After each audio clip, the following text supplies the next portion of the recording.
Үйде ешкім жоқ екенін білсе, ұрлыққа қанша уақыт керек деп ойлайсыздар. 3 адам үйге ұрлыққа түскен. Олар үйде ешкім жоқ деп ойлаған. Бірақ олар бір нәрсені ескермеді. Үйдің айналасын камераның бақылап тұрғанын. Осындай жағдайда камераның бар болғаны жеткіліксіз. Ең маңыздысы адамның түрі, қай жақтан келгені және қай бағытқа кеткенін анық көру маңызды. Ал дұрыс жүйеде үйде болмасаңыз да, жағдайды телефоннан бақылай аласыз. Бірнеше камера болса, үйдің маңызды аймақтарын бір жерден көресіз.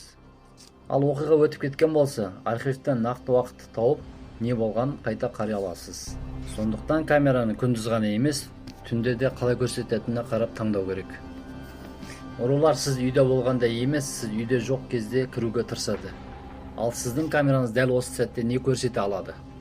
Осындай қауіпсіздік жүйесіне қатысты ақпараттарды білгіңіз келсе, парақшама тіркеліп, осы видеоны сохранить етіп қойыңыздар.